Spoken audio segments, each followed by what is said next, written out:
The huge alien ship hung in the sky above New York like a dark cloud.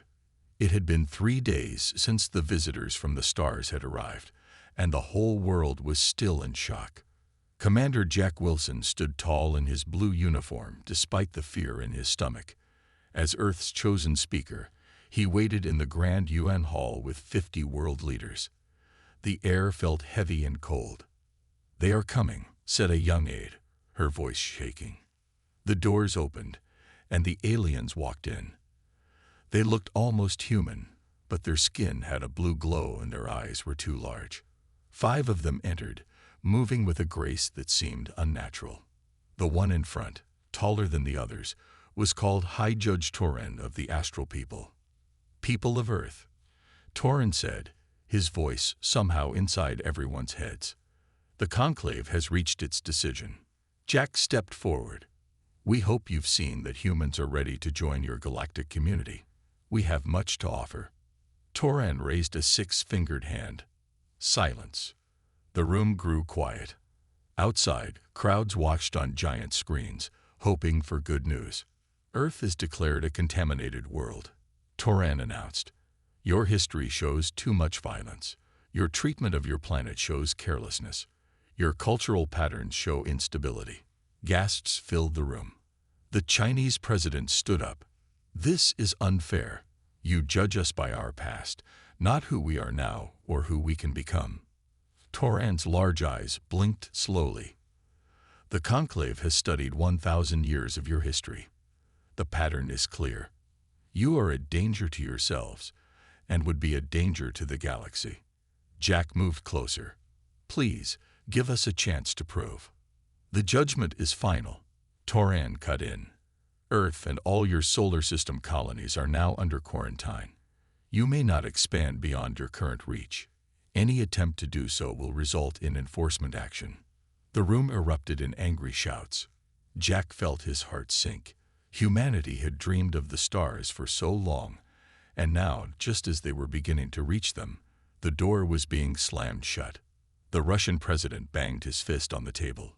"You have no right. The stars belong to everyone." "The decision is made," Torin said. "We will place monitoring stations at the edges of your system.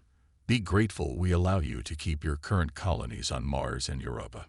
As the aliens turned to leave, one of them, smaller than the rest, paused near Jack. This one had a greenish tint to its skin and gentler eyes. "Commander Wilson," the alien whispered. Jack was surprised it knew his name. "I am Orin. Not all of us agree with this judgment." Quick as lightning, Orin pressed something into Jack's hand, a small crystal disc. "Technology schematics," Orin said so quietly that only Jack could hear. "Advanced drive systems, energy production, material science. Use it wisely. Prove them wrong." Then Orin hurried after the others. Jack slipped the disc into his pocket, his mind racing.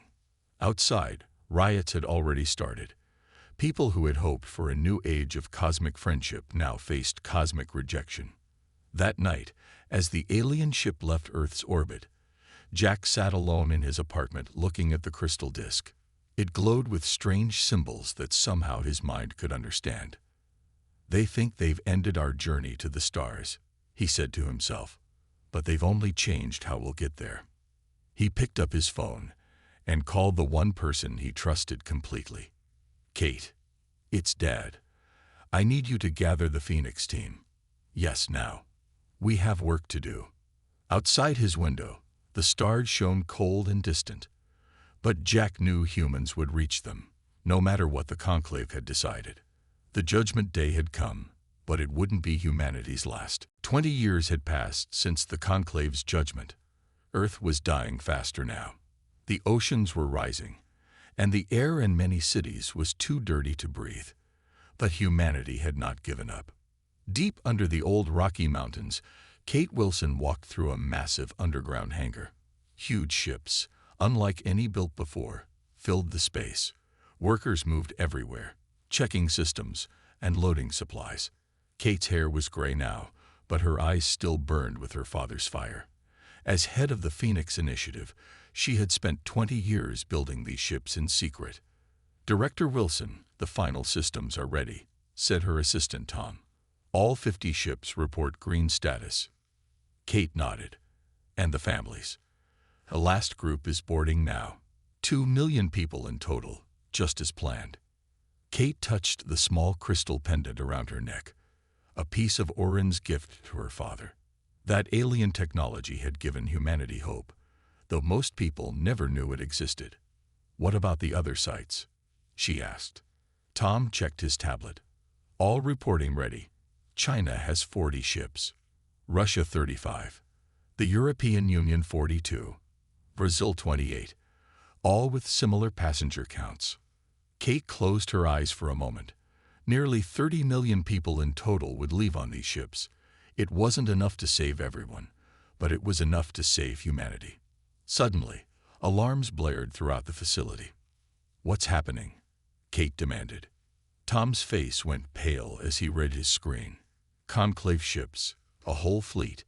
They've entered the solar system and are heading toward Earth. How long do we have? Maybe 3 days. Kate's heart raced, but her voice stayed calm. Move up the launch. We go tonight. The next 12 hours were chaos. On the surface, world governments prepared to meet with the conclave again. They would try to buy time. Meanwhile, in secret bases around the world, humanity's real plan unfolded. At midnight, Kate stood in the command center of the lead ship, named Phoenix 1. On screens around her, she could see the other ships preparing to launch. All ships report ready, Tom said. The experimental wormhole generators are online. Kate took a deep breath. The wormhole technology was their biggest gamble. Based on Orin's data, but never tested at full scale, it would either save them or kill them all. The conclave ships have accelerated, a young officer reported. They'll reach Earth in 36 hours. They must have detected something, Kate said. We can't wait any longer. She picked up a microphone that connected to all Phoenix ships worldwide. This is Director Wilson. For 20 years, we've prepared for this day. We are not just running away. We are taking humanity to the stars, as we were always meant to do. Each fleet will jump to different coordinates. We will spread so far they can never find us all. We will grow. We will learn. And someday we will return. She nodded to Tom, who pressed a series of commands. Launch sequence initiated, a computer voice announced. Deep rumbling filled the mountain as massive doors opened above them, revealing the night sky. One by one, the huge ships rose silently, using gravity technology that defied Earth's pull without fire or smoke. In China, Russia, Europe, Brazil, and other secret bases, the same scene played out. Earth's final gift to the cosmos was its children, scattered like seeds among the stars. On Phoenix 1, Kate watched the blue planet shrink below them. Many had stayed behind, including her husband, to hide their escape. She would never see them again. Wormhole generators at full power, Tom reported. Take us away, Kate ordered, her voice steady despite her tears. Space twisted in front of the ships, opening like flowers made of light, and humanity left its home, cast out but unbroken. 50 years had passed since the Great Exodus. On the distant planet of Nova, Thomas Reed wiped sweat from his forehead as he studied the strange ore in his hands. The mining colony he led had dug deep into Nova's rocky hills for 3 years, but they had never found anything like this. The rock glowed with a soft blue light, even after being removed from the ground. Something about it felt alive. What do you think it is? Asked Anna, his chief scientist. Her face was dirty from the mine, but her eyes were bright with excitement.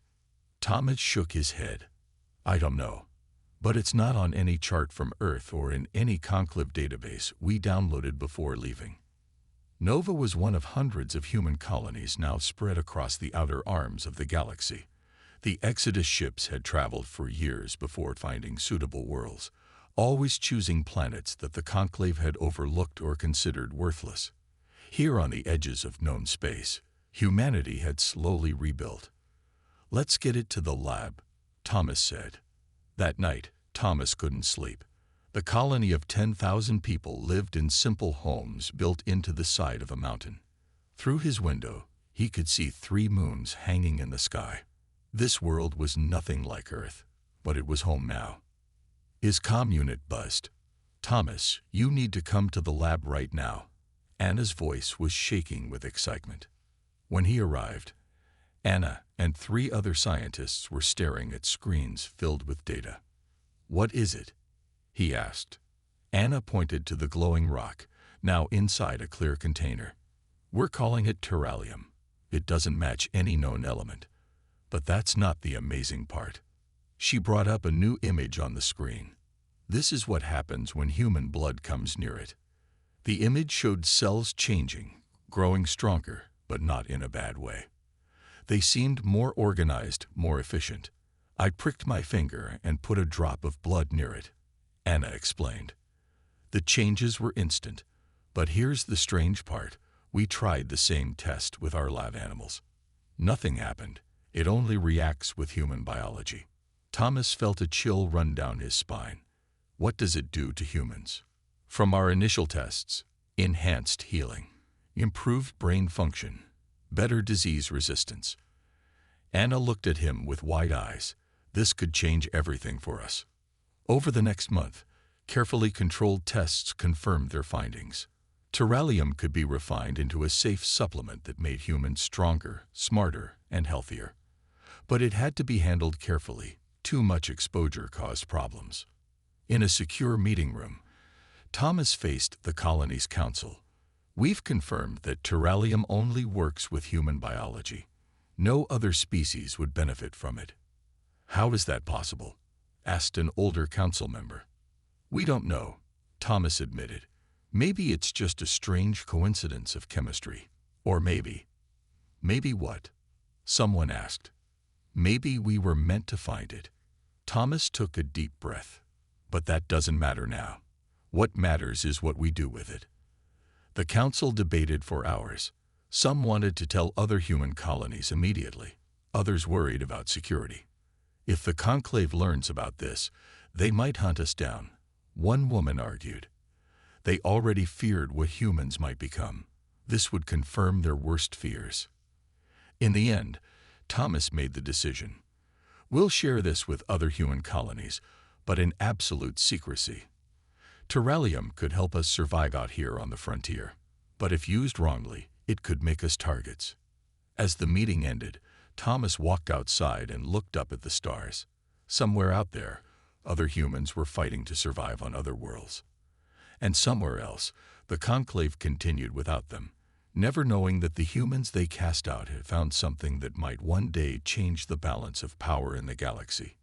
"We'll be ready when that day comes," Thomas whispered to the night sky. 100 years after the Exodus, humanity had spread further than anyone could have imagined.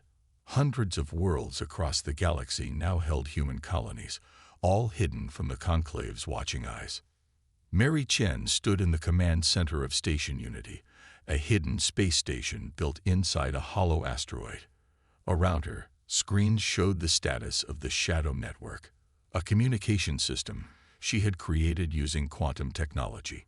It allowed humans to talk across vast distances instantly, with no signals that the conclave could detect. "All systems are ready for the summit," reported her assistant Paul. Mary nodded. Today was important. For the first time, leaders from 50 of the largest human colonies would meet in one place. Some had traveled for months to reach Station Unity. The meeting room was large and round. As colony leaders filed in, Mary noticed how different they looked from each other. A century of living on different worlds with different suns and foods had changed humans in subtle ways. Some were taller, others had skin that had adapted to different light, but all were still human. "Welcome to Unity," Mary said when everyone was seated. 100 years ago, we were cast out. Today, we number over 50 million people across more than 200 worlds. The room filled with proud murmurs. "But we remain scattered," Mary continued. "It's time to formally unite our worlds. Together, we can share resources, technology, and defense. A tall man from a heavy gravity world stood up. My people have lived independently for generations. Why change now? Because we're no longer alone in the shadows, Mary answered.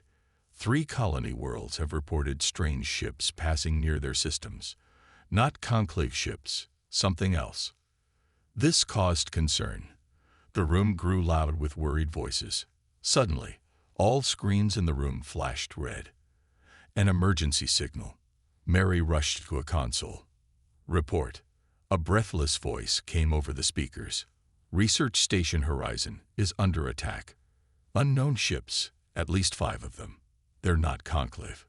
Show us, Mary commanded. The main screen switched to show a small human research station. Around it, strange ships with spiky designs fired weapons at the station and its few defenders. Those are Ravager ships, said an older colony leader.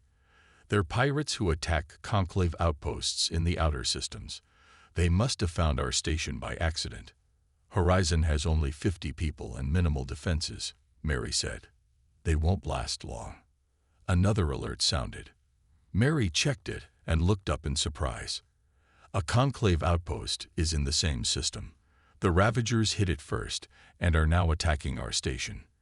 The room fell silent. For a century, humans had hidden from the conclave. Helping now would reveal their existence. We can't just watch our people die, said a woman from one of the older colonies. The nearest military ships are mine, said a leader from a planet called New Terra. They have Terralium-enhanced crews and advanced weapons. I've already ordered them to jump to Horizon. Mary looked around the room. If we do this, everything changes. The conclave might learn about us. Then they learn about us, said another leader firmly. We're not the same humans they judged a century ago. We're stronger now. On the screen, 3 human warships suddenly appeared near the research station. They were sleek and powerful, unlike anything humans had built on old Earth. Within minutes, they destroyed 2 Ravager ships. The others quickly fled. The conclave outpost is hailing our ships, reported a communications officer. They want to know who they are. Mary took a deep breath. Tell our ships to leave immediately. Don't respond to the hail. As the human ships disappeared back into the darkness of space, the leaders in the meeting room looked at each other with new understanding. I think, Mary said quietly, we just voted to unite. The grand hall of the conclave headquarters buzzed with tension. For the first time in history, human representatives stood before the full conclave council. Behind the human group stood Admiral Ben Parker, still in his uniform. Beside him was Lisa Ward, chosen to speak for all humanity. The head of the conclave, High Leader Zoran of the Astral People, looked down from a raised platform. Unlike his ancestors who had judged Earth, Zoran seemed less sure of himself. 3 weeks ago, Zoran began, unknown ships helped defend Astral Prime from the Void hegemony. Now we learn these ships belong to humans, a species confined to their home system centuries ago. Lisa stepped forward. She was tall and calm, with the confidence of someone who knew her people's strength. We were not confined, she said clearly. We were cast out. There's a difference. A murmur ran through the alien delegates. You were judged dangerous, said another conclave member. Yet here you stand, with warships more advanced than ours. You have proven our ancestors right to fear you. Admiral Parker's hand moved toward his weapon, but Lisa raised her hand to stop him. If we wanted conquest, she said, we would not have revealed ourselves by saving your homeworld. We would have waited until the Void hegemony weakened you further. Lisa activated the small device. A hologram appeared, showing hundreds of human worlds spread across the galaxy.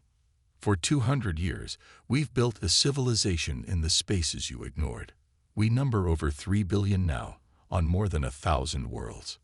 Gasps filled the room. The conclave members had not imagined such a large human presence. How is this possible? Zoran asked. How did you advance so quickly? Lisa nodded to a scientist in her group, who placed a small container on the table. Inside was a glowing blue crystal, refined terralium. This element bonds only with human biology. Lisa explained.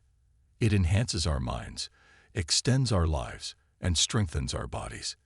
We found it on a world you thought worthless. The Conclave scientists moved forward, scanning the crystal with their devices. You could have used this to build weapons, said an older Conclave member. To take revenge. Some wanted that, Lisa admitted. But we chose a different path. We built, we learned, we grew. We've been watching the Conclave for generations.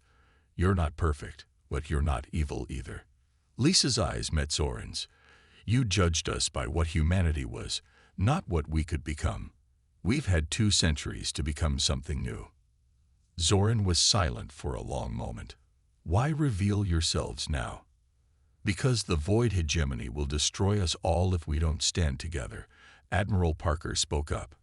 Their technology can match ours, and they outnumber us. But together, we have a chance.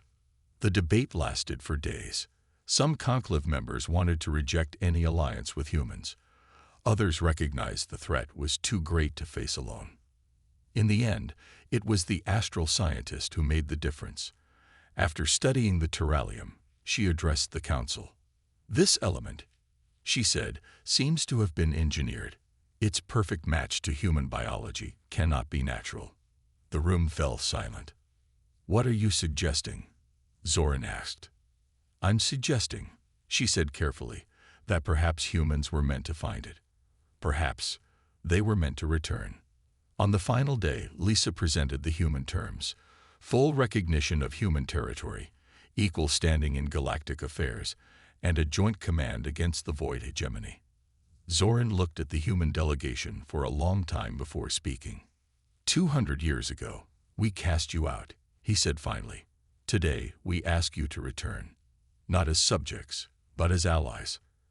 As Lisa and Zoran shook hands, human and astral together, a new chapter in galactic history began. 10 years had passed since the great alliance between humans and the Conclave. Together, they had fought the void hegemony across 100 star systems. The war had been long and hard, but the combined forces had finally pushed the enemy back to the edge of known space. Today, thousands of ships gathered around Harmony Station, a massive ring-shaped structure built where the borders of human space and Conclave territory met. The station shone like a silver crown against the darkness of space. James Wilson stood by the window in his quarters, straightening his formal uniform.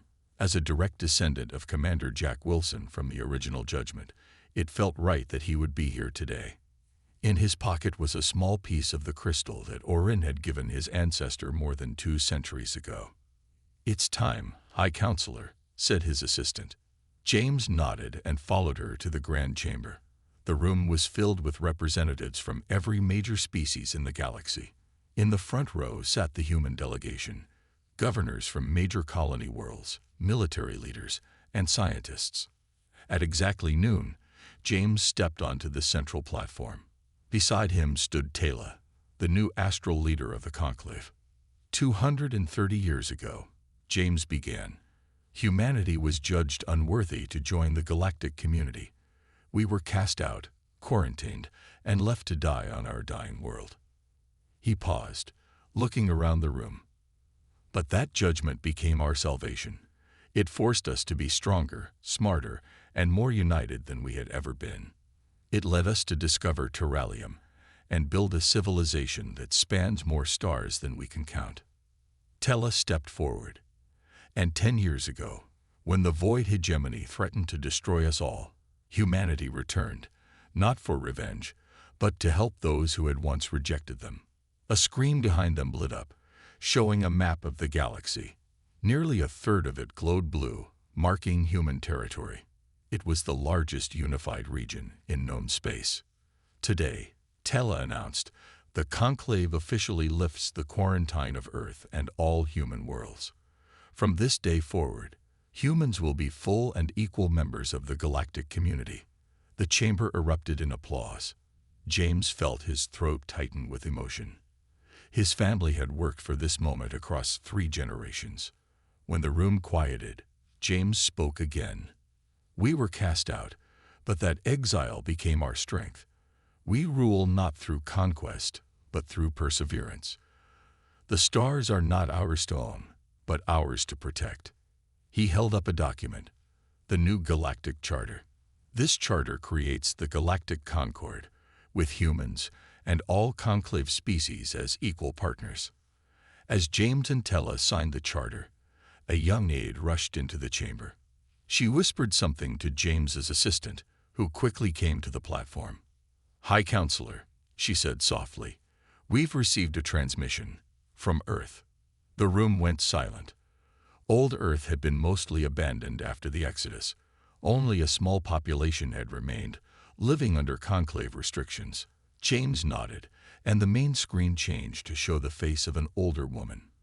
Behind her was a view of blue oceans and green forests. Earth, healed after centuries of recovery. "This is Governor Maria Rise of Earth," she said. "For generations, we have watched our homeworld heal itself. The seas are clean again. The air is fresh. Earth is reborn." She smiled. "And now we ask permission to join our cousins among the stars." James looked around the chamber at the faces of humans and aliens alike. Then he turned back to the screen. "Earth was our beginning," he said, "not our end. Welcome back to the stars, Governor. Welcome home." As the ceremony ended, James stood alone by the window again, looking out at the gathered ships. Humanity had been cast out, but had found its true place among the stars. Not as conquerors, but as guardians. And somewhere out there, he thought, Orin might be watching, knowing that humanity had indeed proven the judgment wrong. 10 years had passed since the great alliance between humans and the Conclave. Together, they had fought the void hegemony across 100 star systems. The war had been long and hard, but the combined forces had finally pushed the enemy back to the edge of known space. Today, thousands of ships gathered around Harmony Station, a massive ring-shaped structure built where the borders of human space and Conclave territory met. The station shone like a silver crown against the darkness of space. James Wilson stood by the window in his quarters, straightening his formal uniform. As a direct descendant of Commander Jack Wilson from the original Judgment, it felt right that he would be here today. In his pocket was a small piece of the crystal that Orin had given his ancestor more than 2 centuries ago. "It's time, High Counselor," said his assistant. James nodded and followed her to the Grand Chamber. The room was filled with representatives from every major species in the galaxy. In the front row sat the human delegation, governors from major colony worlds, military leaders, and scientists.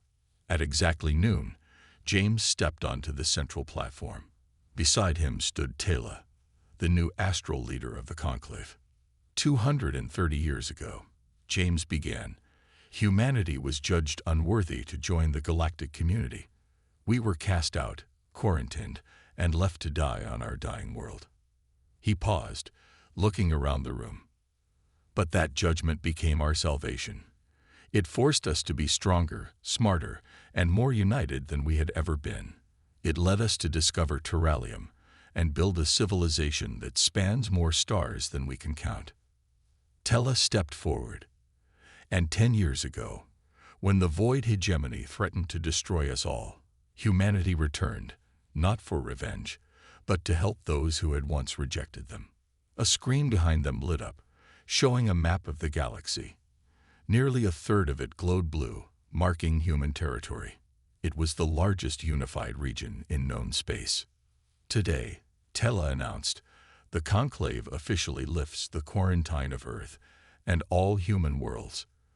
From this day forward, humans will be full and equal members of the galactic community.